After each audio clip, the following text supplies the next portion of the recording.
iPhone 15 Pro Max भन्दा कमी छैन है Redmi 12 5G र आइसकेको छ, लन्च भइसकेको छ र के कति फिचर छ तपाईँलाई म यसै भिडियोमा पुरा जानकारी दिने छु है त। यहाँ स्पेसिफिकेसन फ्रन्ट साइज यस्तो देख्नुहुन्छ, 5G 128 GB इन्टरनल मेमोरी छ है त। र तपाईँलाई फर्स्ट लुक इन्टरफेस यसरी खुलेर आउँछ। बक्स मैले अनबक्स गर्दैछु, रेडमीको ब्रान्डिङ छ। यसलाई साइडमा राख्दै म यसलाई कभरलाई खोल्छु र इजेक्टल टुल देख्न सक्नुहुन्छ। यहाँनिर टिपियु केस र यसलाई साइडमा राख्दै हाम्रो यो मेन छ प्रोटेक्सन, जुन चाहिँ ब्याक कभर क्वालिटी ठिकै छ, टिपियु केस राम्रै छ, ट्रान्सपेरेन्ट छ है त।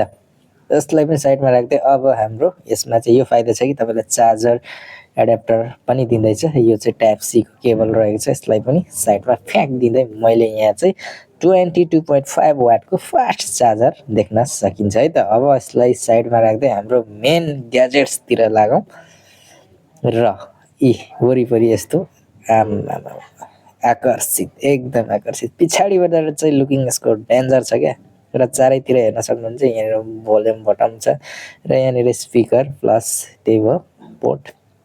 पछाडिबाट चाहिँ लास्टै डेन्जर देखिन्छ क्या। यो अगाडि यहाँनिर पन्च होल डिस्प्ले छ, निकै नै आकर्षित छ है। पछाडिबाट यो ग्लास छ एकदम नन स्क्रैचेबल, कुनै तपाईँले यहाँनिर टेस्ट गर्दा जेले कोर्दा पनि कोरिनेवाला छैन है। फुट्न चाहिँ सक्छ तपाईँले धेरैभन्दा धेरै हिट हान्नुभयो भने। र लुकमा एकदम आइफोन